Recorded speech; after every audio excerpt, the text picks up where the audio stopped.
Good morning students. आज हम कर्म कारक के बारे में जानेंगे। कर्ता कारक हमने पढ़ लिया था। कर्म कारक का पहला सूत्र है यहाँ कर्तुरीप्सित तमम कर्म है। इसका मतलब है कर्ता क्रिया के माध्यम से जिसको सबसे अधिक चाहता है उसकी कर्म संज्ञा होती है। जैसे एग्जाम्पल है सोहने चित्रम पश्यति। तो यहाँ सोहन है जो करता है, पश्यति है क्रिया। सोहन पश्यति क्रिया के माध्यम से यहाँ चित्र को चाह रहा है, इसलिए उसकी कर्म संज्ञा हुई। इसके बाद अगला सूत्र कर्मणि द्वितीया, कर्म में द्वितीय विभक्ति होती है। तो यहाँ सोहने चित्रम पश्यति, तो यहाँ जो चित्रम जो शब्द है उसमें हमारी द्वितीय विभक्ति हुई। इसके बाद अगला सूत्र हमें यहाँ दिया हुआ है अभितय परितय समया निक्सा आहा प्रति योगे अपि। अभितय मतलब दोनों ओर, परितय मतलब चारों ओर, समया निक्सा मतलब पास में, हा का मतलब अफसोस, प्रति मतलब की ओर के योग में द्वितीय विभक्ति होती है। जैसे वह गांव की ओर जाता है तो सह ग्रामम प्रति गच्छति। अगर हमसे विभक्ति कारण पूछ लिया जाए कि रेखांकित पद में कौन सी विभक्ति है और किस कारण से है, तो रेखांकित पद में द्वितीय विभक्ति है प्रति शब्द से योगे।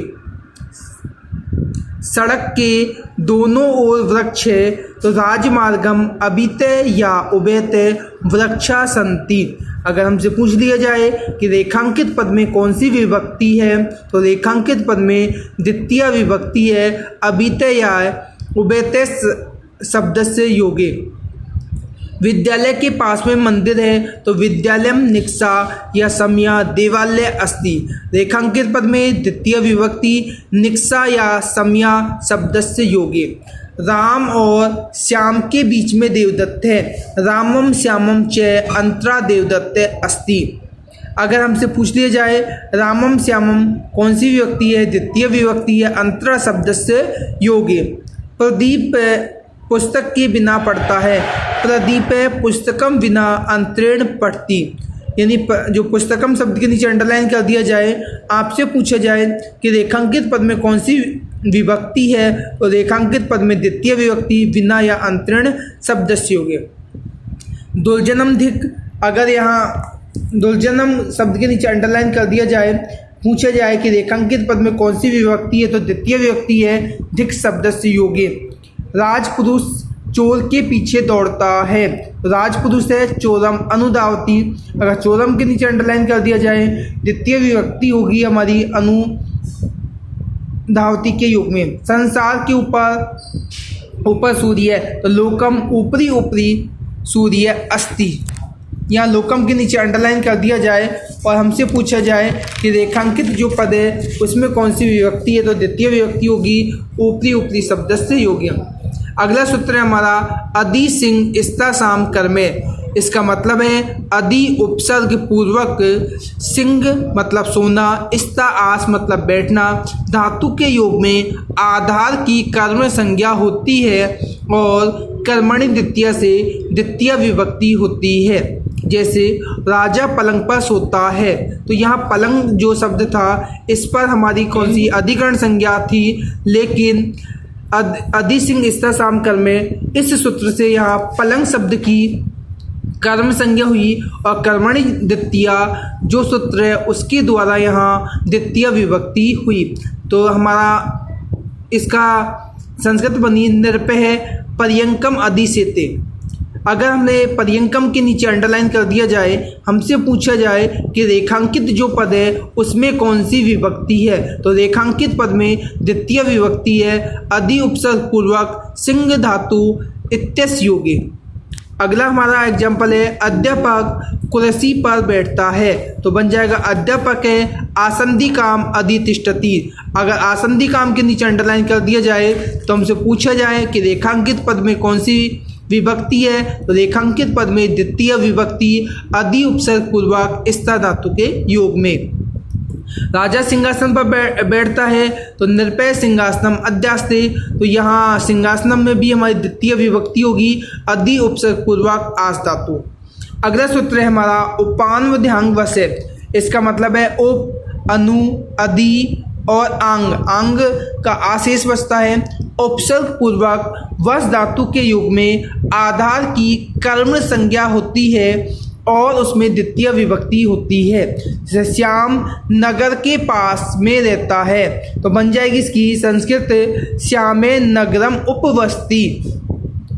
रेखांकित पदे द्वितीय विभक्ति उप उपसर्ग पूर्वक वस धातु इत्यस्य योगे।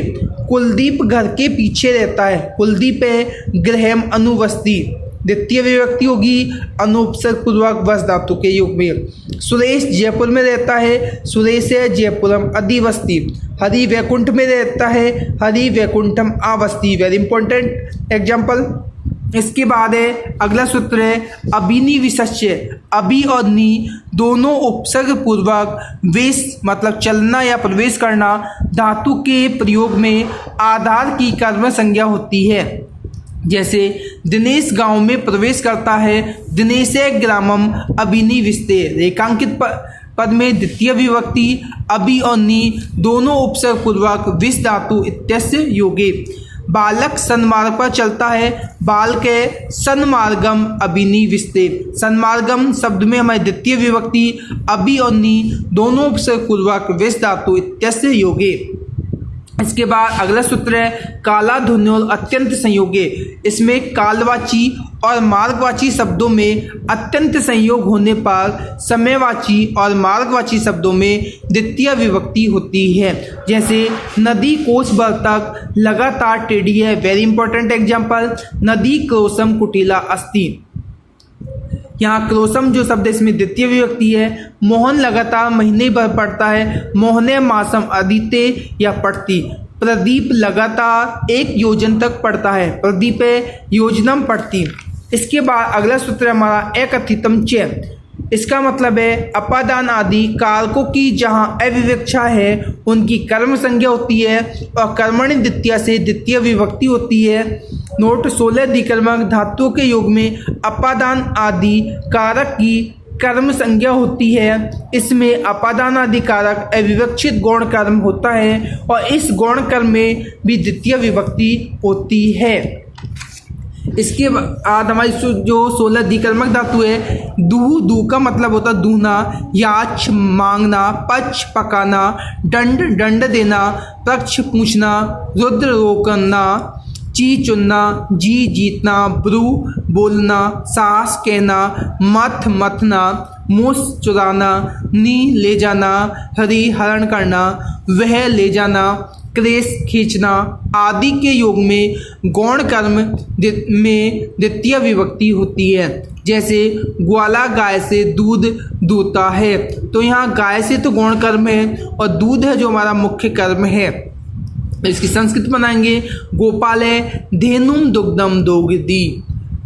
इसके रेखांकित पद में हमारी द्वितीय विभक्ति दू धातु योग्य। सुरेश महेश से पुस्तक मांगता है तो सुरेश है महेशम पुस्तकम याचते। इसके बाद है पाँच के चावलों से भात पकाता है तो पाँच के टंडुलान ओदनम पचती। या टंडुलान शब्द में भी द्वितीय विभक्ति है। ध्यान रखना या टंडुलान मतलब चावल होता है। यहाँ चावल एक चावल से भात नहीं पकेगा इसलिए यह बहुवचन में है। द्वितीय विभक्ति बहुवचन। वह बालक से मार्ग पूछता है। सह माणवकम पंथनम प्रक्षति। ग्वाला गाय को वज्र में रोकता है। ग्वाले या गोपाले वज्रम गाम अवरुणदी। माली लता से पुष्प चुनता है। माला का अर्थ है लताम पुष्पम चिनौती।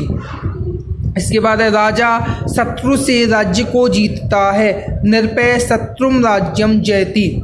इसके बाद अगला एग्जाम्पल है गुरु शिष्य से धर्म कहता है। गुरु शिष्यम धर्मम ब्रूते यशास्ति।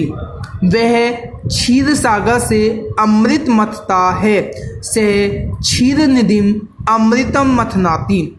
वह बकरी को गांव ले जाता है। से अजाम ग्रामम नयति। Thank you. ये हमारा कर्म कारक था। नेक्स्ट क्लास में हम जानेंगे करण कारक के बारे में। सभी इस चैनल को लाइक एंड सब्सक्राइब करें। Thank you.